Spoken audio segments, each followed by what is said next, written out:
harus dilakukan validasi kalau dia menggunakan metode yang di luar dari kompendia, di luar dari Farmakope Indonesia, di luar dari Farmakope Eropa, di luar dari Farmakope Amerika Serikat USP. Kalau misalnya metodenya berasal dari kompendial semua, cukup verifikasi saja selesai. Tapi kalau misalnya itu metode baru, metode dari skripsinya orang, metode dari jurnal, metode dari disertasi atau tesis, maka wajib dilakukan validasi dulu. Bisa dipahami? Bisa. Itu poinnya. Oke.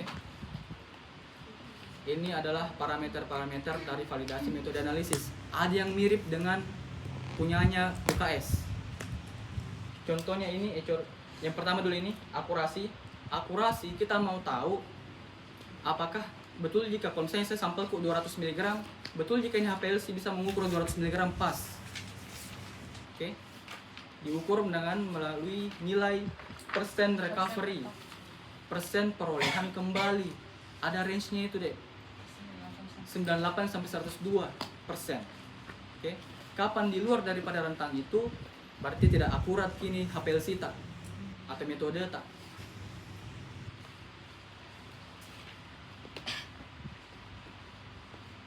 Contoh misalnya, saya melakukan pengujian akurasi. Sampelku itu adalah standar yang sudah ditahu kadarnya. Kadarnya adalah 200. Oke. Ternyata setelah ku uji pakai HPLC dengan metode itu, bukan 200 yang dia tampilkan. Berapa? Yang dia tampilkan adalah 198. Maka berapakah persen recovery-nya?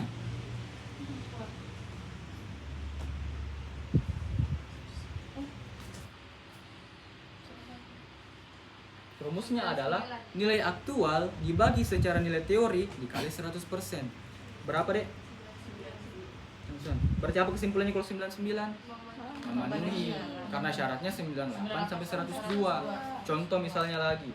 Standar yang kupakai itu 200. Tapi setelah kuuji, ini HPLC bukan 200 nah baca. Berapa yang dia baca? Dia bacanya di situ 210. Berapa persen recovery-nya? 105%. Tidak memenuhi. Karena syaratnya itu 98 sampai 102 saja. Bisa dipahami? Bisa. Itu yang pertama. Kemudian validasi metode analisis yang kedua, itu yang mirip dengan punyanya tadi, UKS. Yaitu apa? Presisi. Sama-sama juga namanya RSD juga. Oke? Dan rumusnya sama pun juga rumusnya. Di sini kita mau tahu apakah metode yang saya gunakan, kalau saya ulang berkali-kali, hasilnya tidak berubah-berubah. Pertama dapat 98, kedua dapat 107. Nah, itu tidak bagus. Yang bagus adalah pertama saya uji 98, kedua 99, kedua 100. Ah, itu bagus itu. Itu dicari rata-ratanya dulu, lalu kemudian nanti rumusnya adalah SD dibagi rata-rata dikali 100%. Sama persis kayak tadi. Oke? Bisa dipahami? Kemudian ini juga sama dengan UKS tadi. Spesifitas atau selektivitas. Miripnya dengan tadi adalah resolusi, betul. Ini kita mau lihat apakah ini metode benar-benar bisa memisahkan secara selektif atau secara spesifik antara dua peak. Sama kita di konsepnya tuh. Ada dua peak, berarti ada dua sampel, ada dua kandungan. Seberapa jago ini metode bisa dipisahkan ke ini. Ditandai dari nilai resolusi namanya. Bagaimana caranya? Sama persis rumusnya. Syaratnya pun sama. Oke?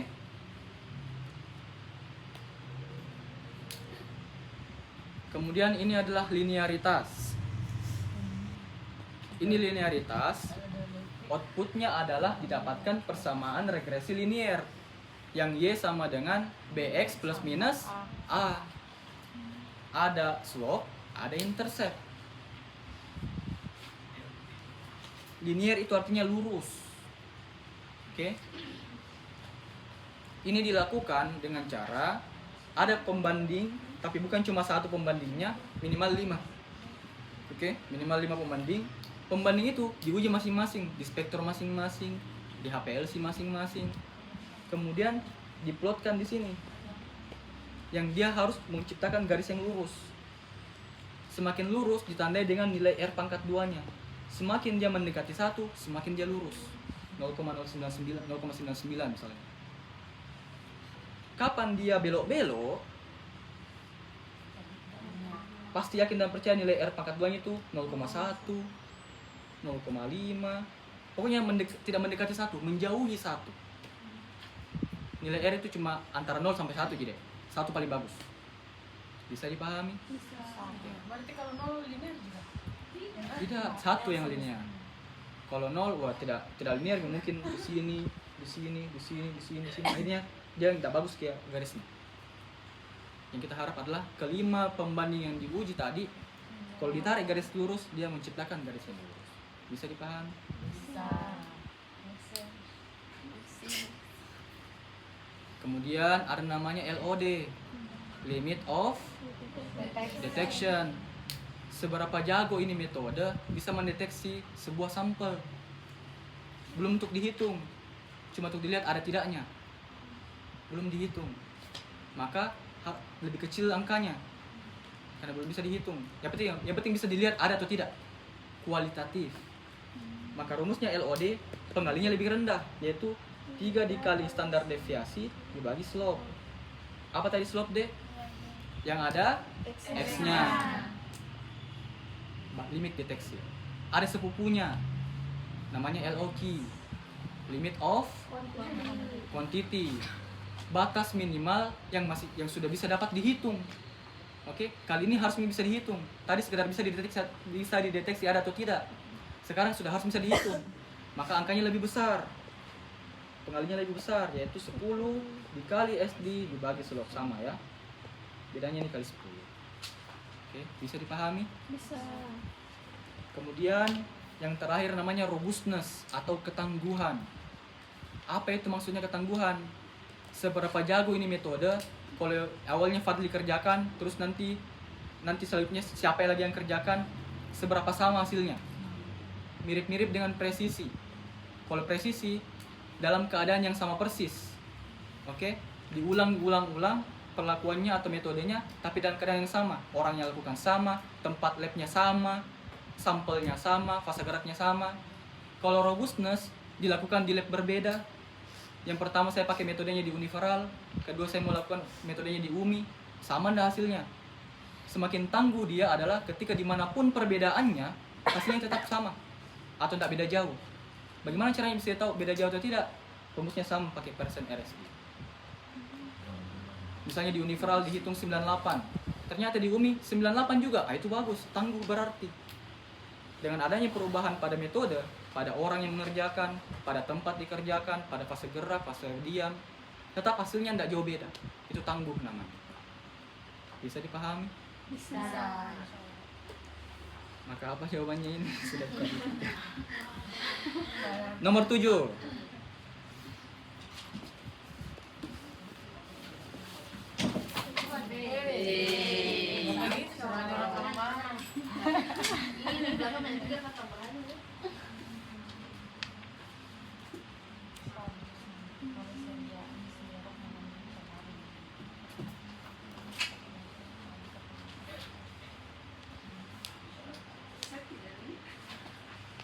A, B, C, D, E.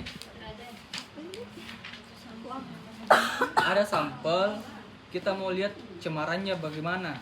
Oke. Apa parameter validasi dalam pengujian yang harus dipiliki sama metode tersebut untuk menunjukkan bahwa ini metode bisa betulan deteksi cemaran. LOD ya, limit of deteksi. Jangan sampai di metode tidak bisa deteksi itu cemaran. Perhatikan dulu parameter yang pertama, LOD. Bisa dipahami? Bisa. Yang lain paham? Nomor 10.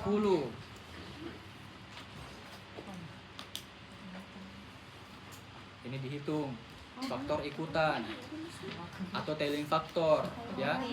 Yang tadi ada yang condong ke sini, ada yang condong ke sini. Yang bagus adalah yang simetris, mendekati 1. Hitung coba berapa kali nilai tailing faktornya itu. Nomor 10 deh. Rumusnya A tambah B dibagi. Ya. Hmm. Hmm.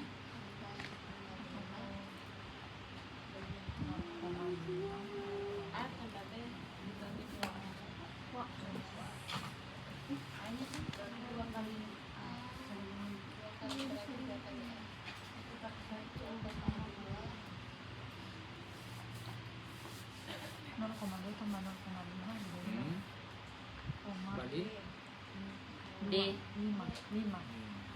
berapa pembaginya dek? Kita berapa pembaginya? 2 dikali A berarti 2 dikali 0,2 0,2 berarti 0,7 toh bagi dibagi 0,4. semuanya tahu di mana dapat 0,7 Tahu. 0,4 Tahu. berarti jawabannya adalah 1,75. ya dia tidak simetris deh kentara gitu B nya beda B nya terlalu panjang deh harusnya B nya sama dengan A supaya dia simetris bisa dipahami deh Bisa. kemudian nomor 6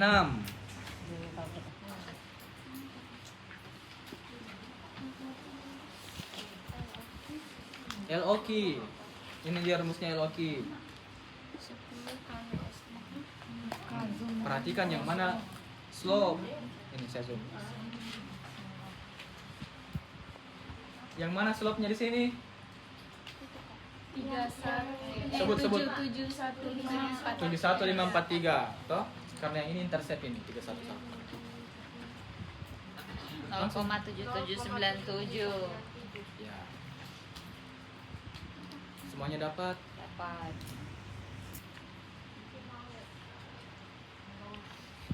dicekar dulu deh baru dihitung Saya dapat. dapat semua Dapat. 0,7.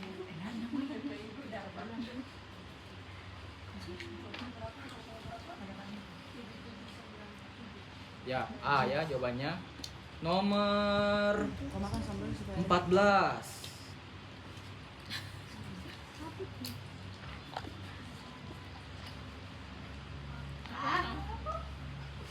Nomor berapa, Kak? 14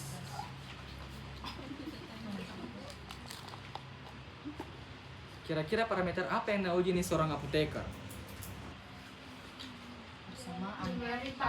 ya ada persamaan regresi linier ditandai dengan adanya nilai R pangkat 2. yang mendekati 1 harusnya R pangkat 2 ya R pangkat 2 itu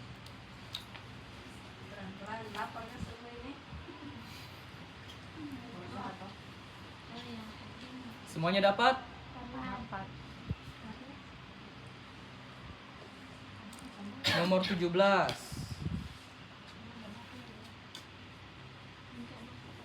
apa yang ditanyakan itu Persen RS. apa rumusnya persen RSD SD bagi rata-rata. dikali 100%.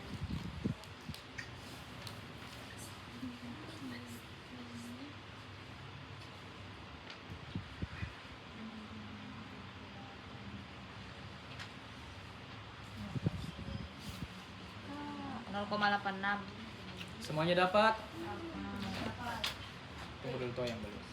Sampainya dapat. Di seberang. Empat ya.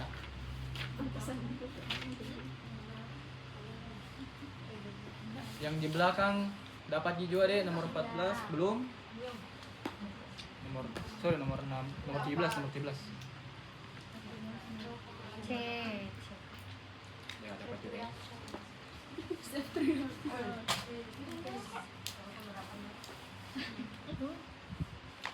Dari kamar kan ada air minum mah. Rumus persen RSD deh. Dapat Ji?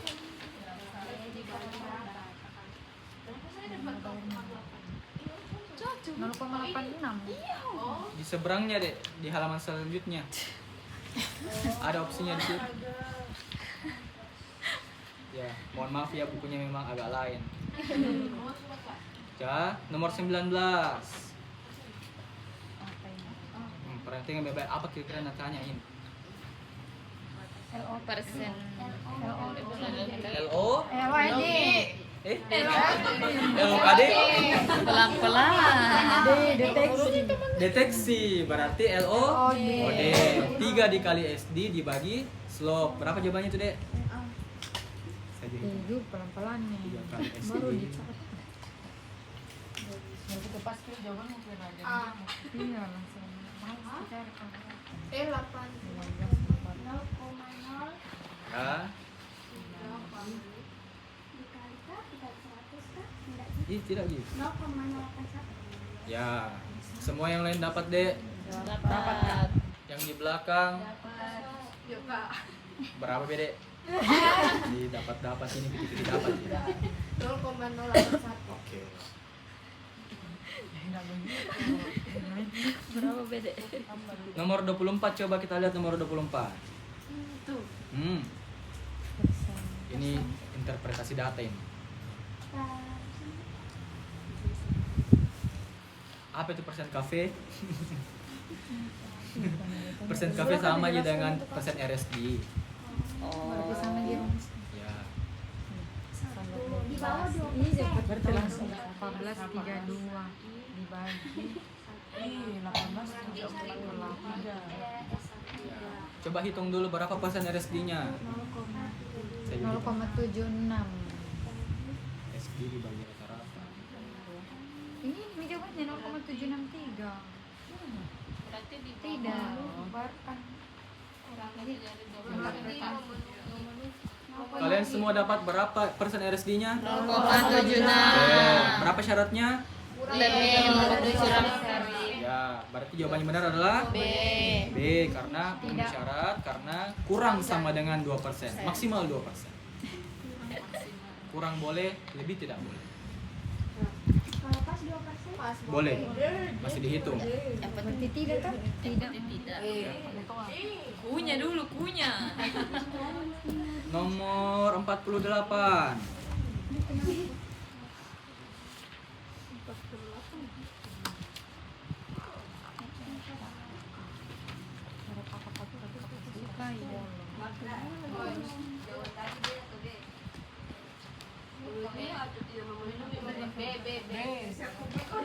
Berarti rumusnya yang K1, Pak.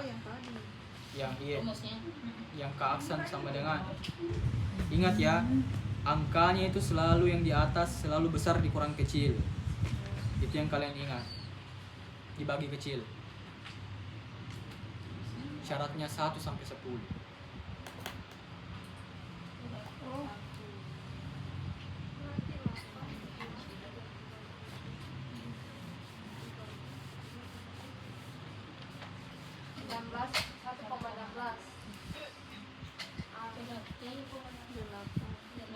Yang lain, 8 dikurang 3,7. Para HP perlu Kak. yang lain dapat semua. Bagaimana caranya dapat 1,16? 8 dikurang 3,7 dibagi 3,7. besar dikurang kecil dibagi kecil. Coba kalian bagi 8 kurang 37 dibagi 8 coba. 8. Kurang 3,7 bagi 8. 1,16. 8 dikurang 3,7 dibagi 8. Nah, ada nomor B. Ada opsi B. 0,5. Kapan kalian salah? Hati-hati. Ada juga di opsi. Jadi rumusnya kapasitas itu besar dikurang kecil dibagi kecil. Hah? Mirip-mirip persen MC. Ini memenuhi syarat atau tidak? Di? 1 sampai 10. Tidak memenuhi. Sampai 10. Diboroi. Saya bilang i tadi karena sama nama mata. Langsung geleng-geleng bilang tidak memenuhi syarat jangan bilang. Berarti kan tadi. Itu kalkulator kok. Kalkulator kayak 8 kurang 3. Jadi memenuhi ya karena dia masih masuk range 1 sampai 10. Ini adalah instrumen terakhir.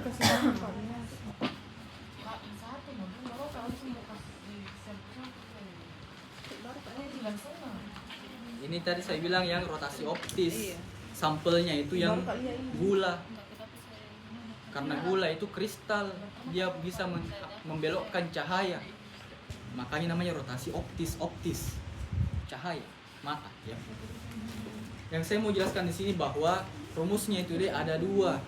Ada yang 100 dikali alfa dibagi L kali C. Ada yang tidak dikali 100. Tapi apa yang membedakan nanti ujungnya? Perhatikan. Kalau yang ada 100-nya di rumus, pasti jawabannya nanti C-nya adalah gram per 100 mili. Hati ya. Sementara kalau tidak ada 100-nya di rumus, maka konsentrasinya itulah gram per mili. Sekali lagi, ini gram per 100 mili, yang di sana gram per mili. Oke.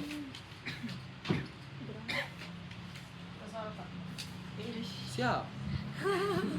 Ada soalnya. Kakak bisa apa tadi? Bisa kembali dulu kak. Sabar manusia. Ya Allah, gini. Kenapa tidak ada suaranya di hitam? Gimana? Perhatikan, L itu satuannya desimeter. Wajib. Jadi kalau dia bukan desimeter, konversi dulu. Sentimeter ke desimeter. Meter. Desimeter. Sentimeter. Milimeter. Naik bagi 10. 10. Kalau dia dari milimeter, Lagi 100. 100. 2 kali naik. Kalau dia dari meter, turun kali berapa kalinya? 10.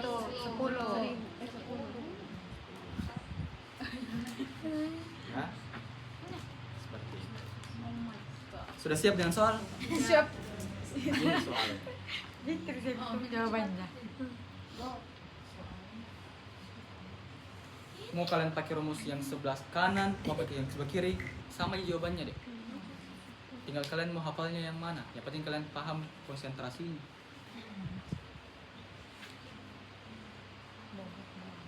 Jadi pakai Terakhir berapa rumus?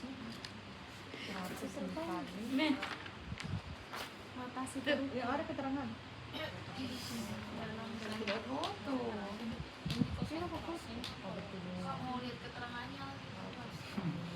Baliknya. Tidak ada di buku itu kok? Tidak ada kayaknya. Konsentrasi larutan. Sudah kan? Para foto para. Tidak sudah ini harusnya kemudian malunya. Belum. Tidak, pokoknya soalnya belum. Soalnya lagi. Satu nih, konsentrasi. Di grup.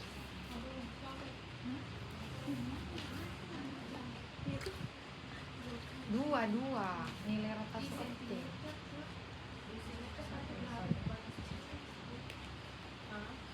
Dua kan? Berapa? Mana par?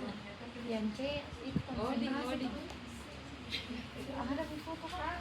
Konsentrasi. Iya, C itu konsentrasi. Kalau alfa itu rotasi optis D. Berarti dua. Ya, L itu panjang atau lebar panjang kolom. Oh, L ini kok kira satu. L.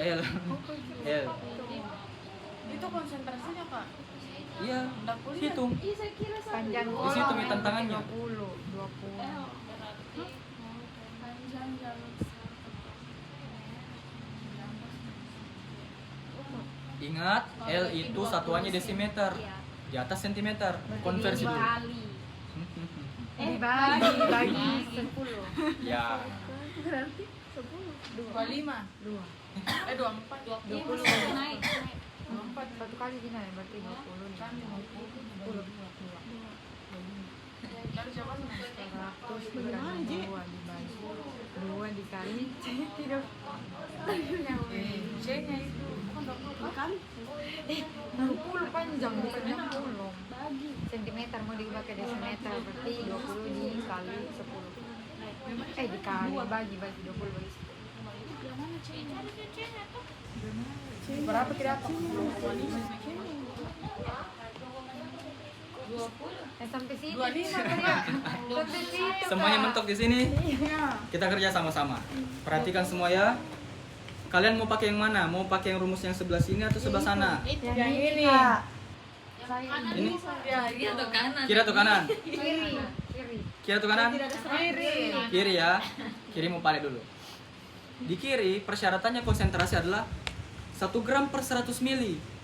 Perhatikan di soal, dia berapa gram dia dilarutkannya? 2,5. Berapa mili? 50. Yang diminta sama rumus adalah gram per 100 Mili. Masalahnya di sini masih 50 mili. 50 harus dikali berapa supaya dapat 100?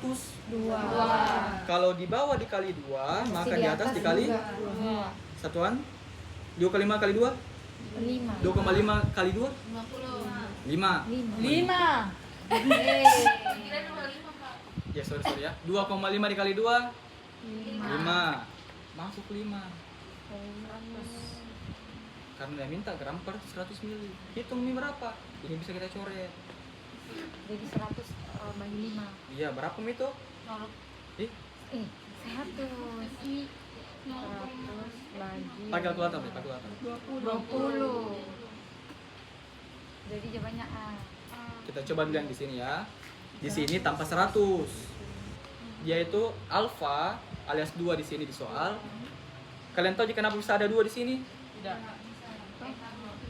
Karena awalnya 20 cm, diubah menjadi desimeter. Makanya sini tulis 2 desimeter.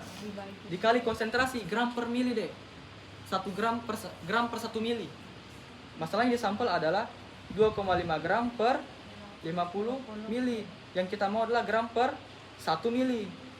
50 ke 1 dibagi 50.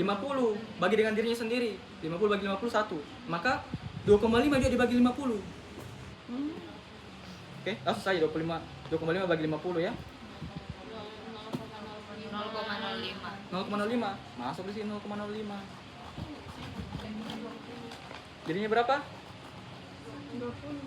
Berarti Paling ribet yang kedua mili yang ke satu. Rumus 20. Sama.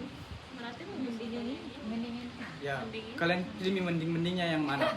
Saya tidak mau atur.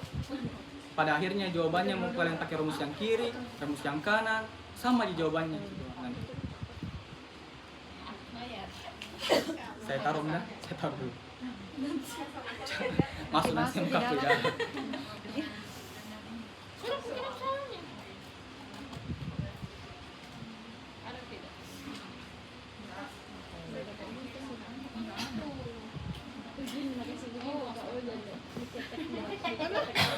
Bisa dipahami deh? Bisa.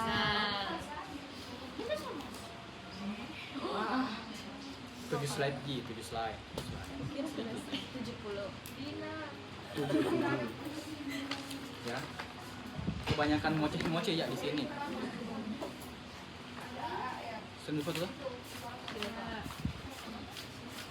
Kimia farmasi. Oke. Asisten kimia. Sen kimia. Itu sana. Mita.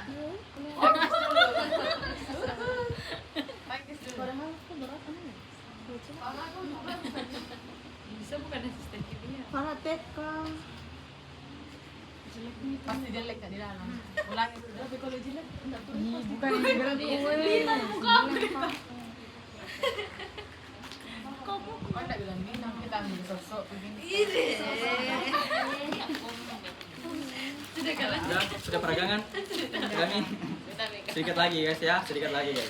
Oke. Ini adalah struktur kimia senyawa organik, oke? Mita. Fokus. Mata kuliah kimia organik sintesis mungkin atau kimia organik belajar ini, kimor ya. Nah, gugus fungsi senyawa kimia organik itu dibedakan tergantung dia pakai gugus fungsi apa di strukturnya. Ada alkohol nanti, ada asam karboksilat, oke? Nah, yang pertama adalah alkohol. Alkohol ciri khasnya adalah di strukturnya ada OH-nya. Oke? Kayak misalnya etanol. Etanol, eta, tahu itu alkana? Metana, etana, propana, butana, pentana, heksana, heptana. Tahu mana pena Tahu ya. Misalnya etanol, eta itu C-nya 2. Berarti CH3, CH2, OH. Ini strukturnya etanol. Etana tambah Isian dulu kak. Serotonin. Nah, ini serotonin ya, ini serotonin.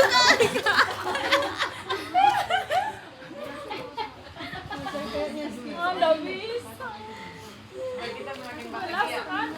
Langsung kan bubble-bubble-nya.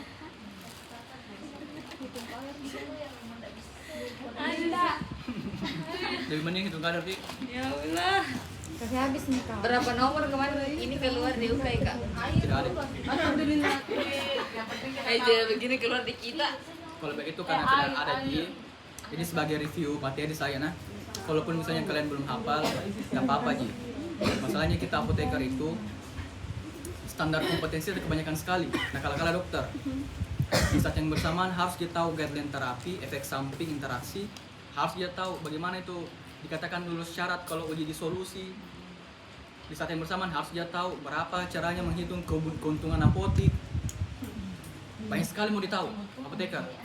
Kalau memang kalian niatnya bukan ke arah industri dan tidak menguasai ini, ya enggak apa-apa. Toh, tidak mungkin pasien mau tanya ini juga. Bagaimana strukturnya ini obatnya kak? Tidak juga. Toh? Pokoknya ada lah pokoknya. Tapi untuk menunaikan kewajibanku sebagai mentor, izinkan saya jelaskan saja. Siap. Masa berdosa kalau nggak jelaskan. Gugus fungsi yang pertama adalah OH. Kalau ada di sebuah struktur senyawa ada OH-nya, besar kemungkinan itu etanol, alkohol. Ya, contohnya misalnya rumusnya adalah R itu metil. Oke, bisa CH3, bisa C2H5 etil, bisa metil, etil, propil, butil, oke, sampai dekil. Dekil itu 10 C-nya. Dekana. Tuh betul kan? Ya. Ketika berikatan dengan OH, maka berubah namanya, bukan lagi alkana. Misalnya ini kalau misalnya satu namanya metana, tapi karena berikat dengan OH, berubah namanya, ada ol di belakang, metanol.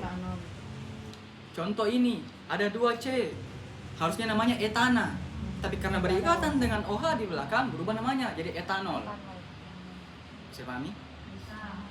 Etanol punya sepupu, namanya ether, yaitu ketika H tadi yang ada pada alkohol diganti dengan alkil juga, eraksen.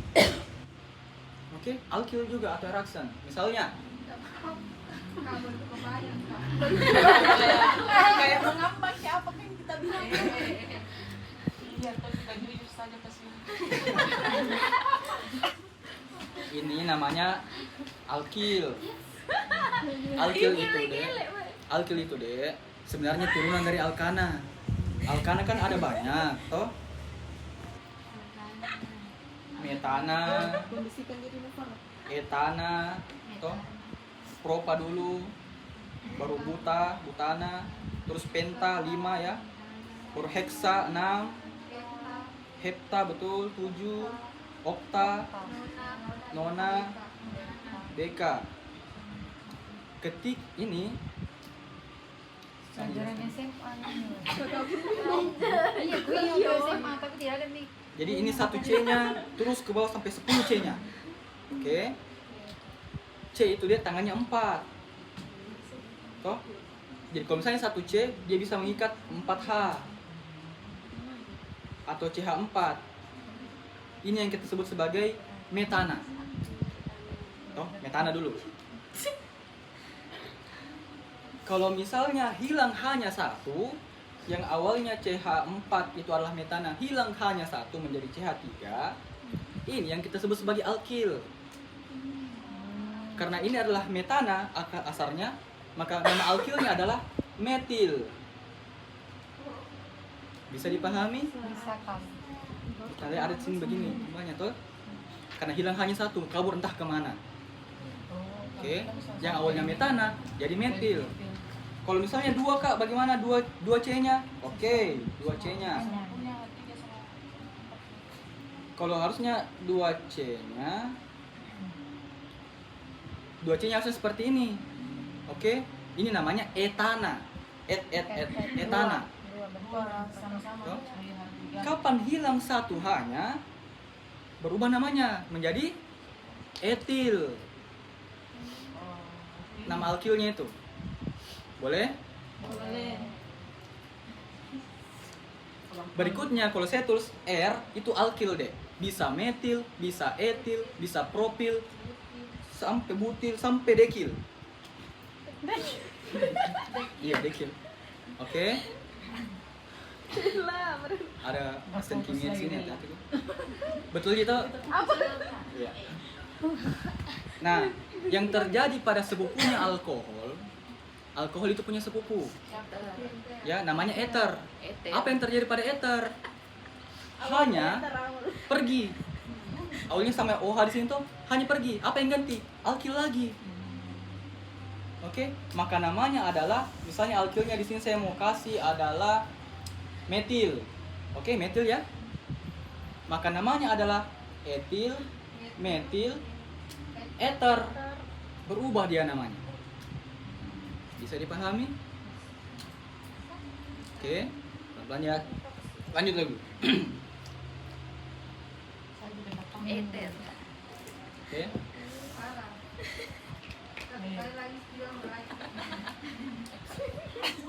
Kita lanjut. Ada namanya aldehid.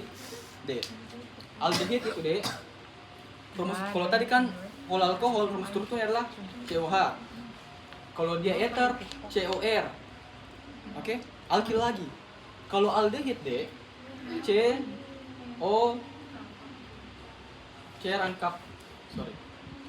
rangkap 2OH. Ini namanya aldehid. Oke. Contoh misalnya CH. Kasih yang itu.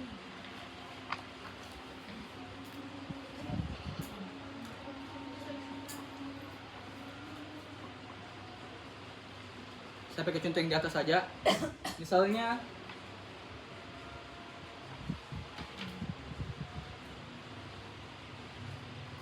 ini 2C-nya. Awalnya 2C-nya berapa? Apa istilahnya? Etana. Toh, etana. Tapi karena dia bentukannya seperti ini, ada rangkap 2O baru H, maka namanya bukan lagi etana deh. Berubah jadi etanal. Oke? Tadi akhirannya ol, sekarang al. Metanal, etanal, propanal, sampai dekanal. Konsepnya sama. Aldehid yang namanya al-al itu punya sepupu. Nama sepupunya adalah keton. Bagaimana caranya bisa jadi sepupu? H ini hilang dia, berganti dengan R lagi. Alkil lagi. Oke. Misalnya di sini yang saya pakai adalah alkilnya adalah metil. Oke, ini metil. Sekarang berubah namanya. Yang awalnya tadi etanal, sekarang berapa C-nya? 1, 2, 3. Propanal. Propanon. Keton akhirannya on. Oh iya. Oke. Bisa dipahami? Lanjut. Kemudian ada yang kita kenal dengan nama asam karboksilat. Ciri khasnya adalah COOH. Pernah dengar COOH?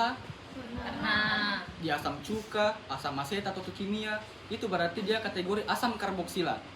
Ciri khasnya adalah namanya di depannya ada kata asam, di belakangnya OAT.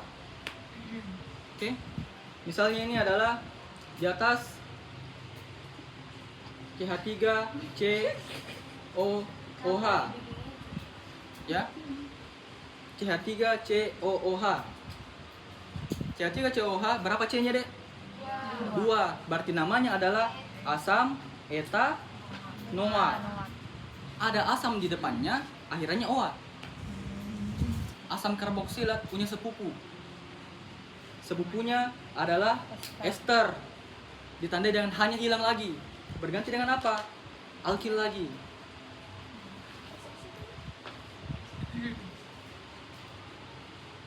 Misalnya saya ganti alkilnya di sini adalah apa ini? Metil. Metil. Maka namanya berubah menjadi nama si alkilnya menggantikan asam di depan. Metil. Berapa C-nya sekarang? 3. Berarti propa. Propa. Metil propanoat. Bisa dipahami? Bisa. Jadi saling bersepupu dia. Oke. Alkohol dengan ether, aldehid dengan keton, asam karboksilat dengan ester. Sepupunya adalah hanya hilang diganti alkil lagi. Bisa dipahami? Insyaallah. Yang terakhir adalah halo alkana. Dari golongan halida, golongan 7A di tabel periodik. Fluor, klor, brom, iodin, astatin. Yang tadi golongan 7A. Kapan dia berdekatan dengan alkana, berubah namanya. Oke, contoh misalnya yang di atas. Ini adalah metana. Kalau misalnya hilang hanya satu namanya metil. Metil kalau ketemu dengan salah satu di antara ini, Cl misalnya, berubah namanya menjadi metil klorida. Kalau misalnya diganti sini dengan Br, betul sekali. Bisa dipahami? Bisa. Susah ya? Bagaimana caranya kita? Iya, ke berapa tahun? Saya tahu karena saya asisten kimia juga di Bukaran. Takis dulu Lita. Boleh juga.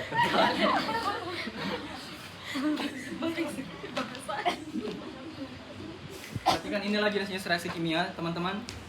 Ada namanya substitusi, pergantian, bertukar. Contohnya langsung lihat sini contohnya. Ini adalah etana karena 2C, oke? Ketemu dengan bromida. Akhirnya salah satu hanya kabur. Menggantikan dengan Br-nya satu di sini. Jadi bertukar antara H dengan Br. H satu sini hilang, Br satu sini hilang juga. Jadi akhirnya adalah etil bromida. Oke. Etil karena ada 2C ketemu dengan Br, etil bromida tambah HBr, bertukar lagi. Terlihat tukarannya tak? Ada H1 di sini. Awalnya 3 menjadi 2. Di mana hilangnya 1? Masuk ke sini. Br di sini awalnya ada 2, di sini sisa 1. Di mana satunya lagi? Di sini. Bertukar lagi. Substitusi namanya. Bisa dipahami? Bisa. Lanjut. Adisi. Adisi itu kata add, tambahkan. Apa yang bertambah? Awalnya segini. Oke, awalnya dia rangkap 2. Tiba-tiba mau masuk Br 2. Masuklah dia menjadi satu senyawa yang sama. Awalnya tidak ada Br menjadi ada Br, bertambah namanya adisi. Bisa dipahami? Lawannya adalah eliminasi, berkurang. Kita lihat contohnya. Awalnya di sini CH3 ada 1C, ada H3 ketemu dengan 1C hanya 3. Utuh dia. Setelah bereaksi, C-nya 1 hanya sisa 2. Yang sebelah juga C1 hanya sisa 2 juga. Kemana H2-nya pergi? Di sini dia. Eliminasi. Berkurang. Bisa dipahami? Bisa. Kemudian ada reaksi redox. Oke. Ini materi semester awal kemarin dulu waktu S1. Reaksi redox. Ada reduksi, ada oksidasi. Ciri khasnya adalah kalau oksidasi itu meningkatkan bilox, bilangan oksidasi. Kalau reduksi justru mengurangi bilox. Kita contohnya langsung ya. Contohnya misalnya ini. Si Fe dulu perhatikan. Fe ini punya bilox plus 3. Setelah bereaksi, ternyata nilai biloxnya berapa sana? 0. Kurang reduksi yang terjadi. Kemudian perhatikan yang O. Oke, ini C paling C. Oke. Awalnya bilangan oksidasinya atau biloxnya adalah 0. Oke? Setelah bereaksi, berapa sekarang? 2. Maka yang terjadi adalah oksidasi. Bisa dipahami, Dek? Buka bukunya nomor 11. Gampang tidak dihitung. Adisi bukan Kak? Halaman berapa lagi tuh? Halaman 449. 449.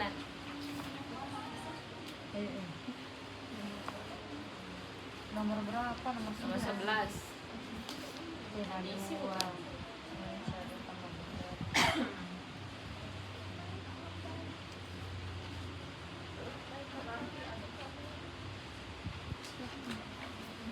Adisi. Toh? Oh, ini dia.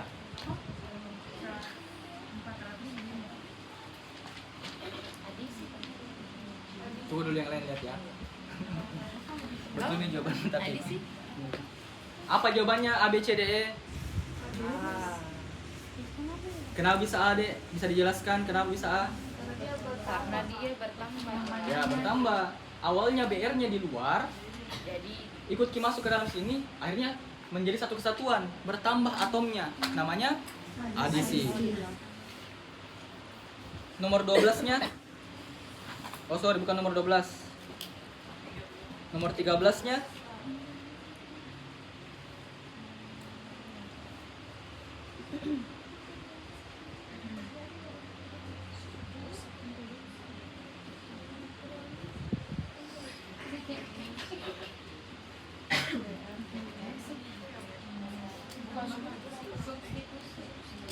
Yang lain semua apa? Ya, betul ya, substitusi. Ada pergantian pemain di situ. Toh, yang awalnya ini si benzen ini mengikat H, terus ini ada BR2, bertukar Ki. Satu BR-nya masuk ke sini, sisanya adalah ketemu dengan H yang tadi dari sini. Namanya substitusi. 17.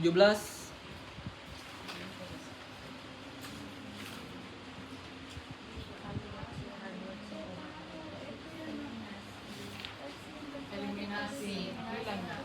hilang itu. Apa yang hilang? Hanya Hanya saja Kak. OH. OH ya. Awalnya ada OH-nya.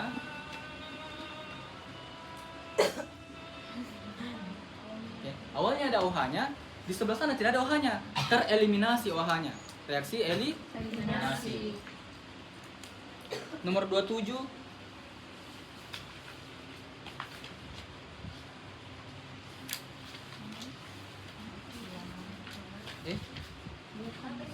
Bukan, Dik. Mayer. Sorry, nomor 29, 29. Sorry ya. Reaksi apa kira-kira ini yang terjadi? Apakah ada penambahan? Tidak ada. Apakah ada pengurangan? Tidak ada. Apa yang terjadi?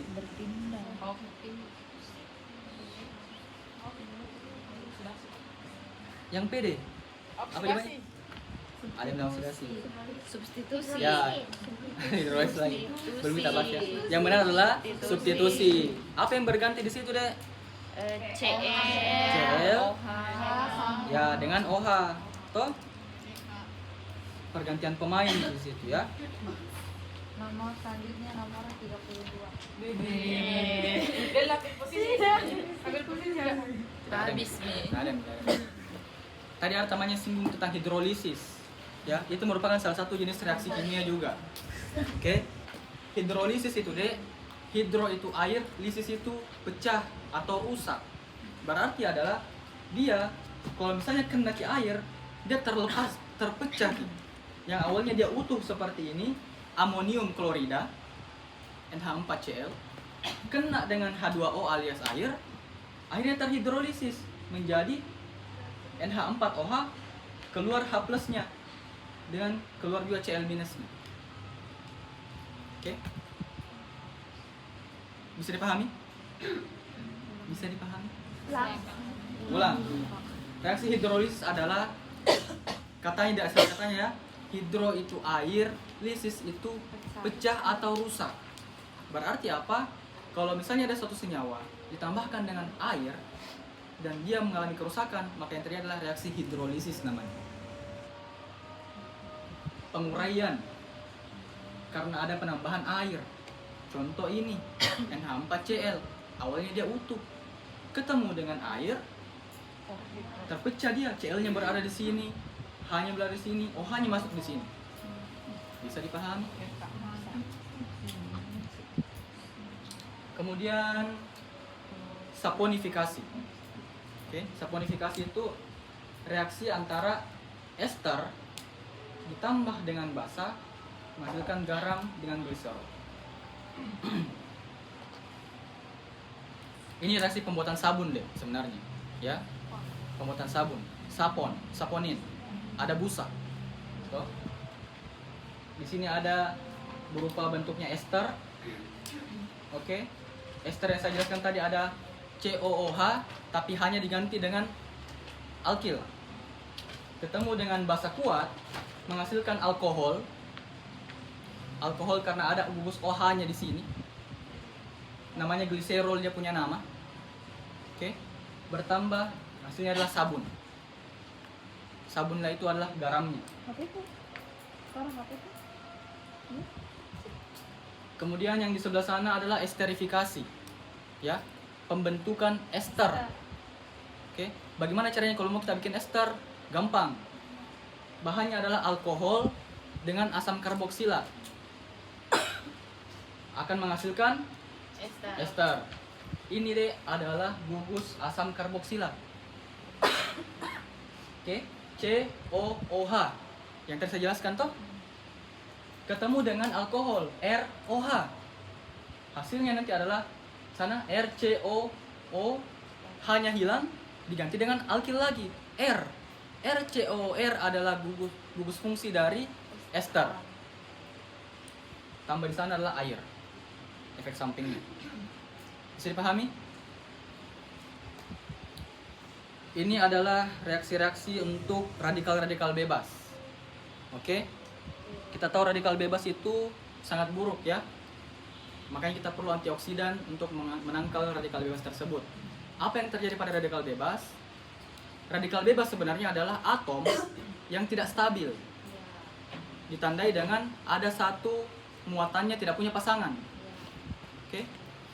Misalnya ini adalah atom, di sini ada lingkaran-lingkaran elektronnya. Yang paling luar harusnya dia itu yang stabil adalah dia punya pasangan, dia genap, entah 2, entah 4. Yang terjadi pada radikal bebas, hilang satu elektronnya, jadi ganjil ki. Ini ada pasangannya, ini tidak ada pasangannya, akhirnya dia jadi radikal. Oke, kita lihat yang pertama adalah terjadi namanya inisiasi. Oke, di sini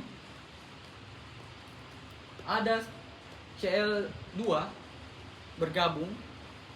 Oke, tiba-tiba dengan adanya UV atau panas yang berlebihan menyebabkan Cl yang awalnya dia stabil menjadi tidak stabil.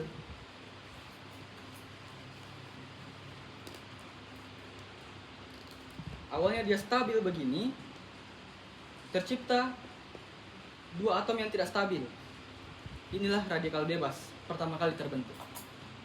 Oke. Selanjutnya, si radikal bebas ini akan mengganggu lagi senyawa-senyawa yang lain, semacam PHO. Ya, dia merusak hubungan orang lain. Terlalu serius sekali mukanya kalian. Ini si PHO-nya. Si Cl- yang tadi ketemu dengan orang yang punya hubungan baik-baik saja, CH4, metana, hancur, direbut, diselingkuhi. CH3 hilang hanya satu, hanya ketemu dengan Cl supaya dia stabil. Ini menjadi tidak stabil lagi. Oke? Ipar adalah maut. Tadi sebelum pas saya datang yang diputar di sini adalah Ipar adalah maut, guys. Ya, betul. Saya juga sempat nonton sedikit tadi. Ya. Bayangkan ini adiknya. Ini kakaknya dan suaminya. Wede. Gampang mengerti. Kemudian datang dia sebagai PHO, radikal bebas, dia merusak semua struktur-struktur yang sudah stabil. Oke, ini juga berlaku hal yang sama, ya. CH3 tadi yang sudah jomblo di sini, masuk ke Cl2, bikin lagi radikal bebas yang baru. Oke, sehingga pada akhirnya ketika sesama radikal bebas ketemu, dia kan sesama jomblo ketemu, akhirnya dia bisa bersatu, dia menjadi stabil. Metil radikal ketemu, oke, metil jomblo dengan metil jomblo ketemu, berpasangan, stabil lah dia menjadi etan. Klorin radikal, klorin jomblo ketemu dengan klorin jomblo, bersatulah dia menjadi klorida. Bisa dipahami? Kan lebih paham kalau begitu ya.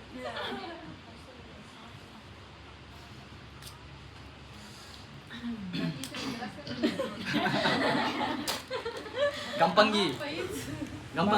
Banget sih Kak. Kalian usahakan harus tahu cara membaca PSA, Polar Surface Area. Itu alat yang bisa mengukur seberapa polar ini sampel. Oke?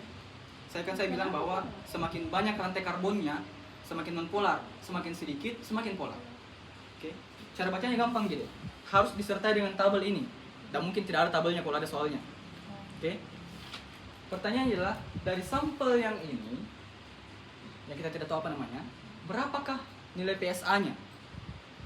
Caranya, perhatikan semua gugus fungsi yang ada di sini dan cocokkan dengan yang ada pada tabel. Biluak. Ternyata dari sini kita bisa lihat bahwa ada N terikat dengan satu tangannya toh, 1, 2, dan 3. Oke? Ada juga lagi N yang terikat dengan 3 tangannya, 1, 2, 3. Cari tabel yang mana yang N 3 tangannya, yang ini. Oke? Ini. Berapa jumlahnya N yang terikat tangannya 3? 2 kali 2. Catat. Satu hal ya. Kemudian lihat lagi yang ini. NH terikat tangannya 1 dengan 2 di sini. Yang mengikat metil. Oke? Berapa jumlahnya? 1. Cari di tabel yang mana situ NH berikat 2 tangannya. Yang ini 12,03. Tulis. Berapa jumlahnya? 1 kali 1. Sudah? Lanjut. Ternyata dia punya O, gugus O yang tangannya terikat 2. Yang mana sini di tabel yang O terikat tangannya 2? 9,23. Ini. Berapa jumlahnya, Dek? 1 kali 1. Oke? Lanjut. Yang terakhir adalah O rangkap 2. O tangannya ada 2 pada satu atom. Yang mana di sini? 17,017. Berapa jumlahnya? Kali 1. Total semua itu jawabannya. Kak ini kan tidak ada di soal yang ininya. Ya tidak ada, ini contohku gini. Ini soalku sebentar ya, sabar ya. 44,8. Jadi 44,8. Ini pengenalan menjelaskan kepada kalian. Soalku adalah yang ini. Sabar. Belum ada soal. Ini adalah strukturnya. Ini tabelnya. Hitung berapa PSA-nya. Sorry. Terima kasih. Yeay, tahu nih.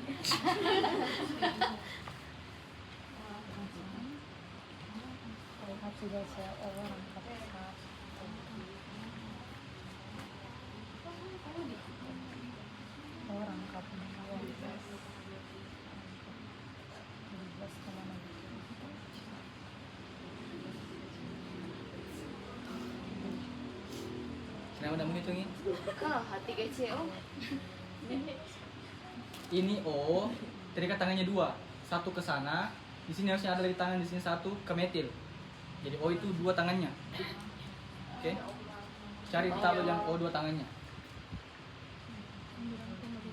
D. Sabar. Kasihan. Siap, salah. Kenapa nih D? Nih, Dila. Kenapa tadi yang COT Pak 2 tangannya? Dila. Yang Dila sayang. O-nya yang dilihat, Dek. Bukan CH3-nya. Ya. O-nya itu tangannya ada terikat sama benzen 1. Ada juga terikat pada CH3 1. Berarti cari yang di tabel O tangannya 2.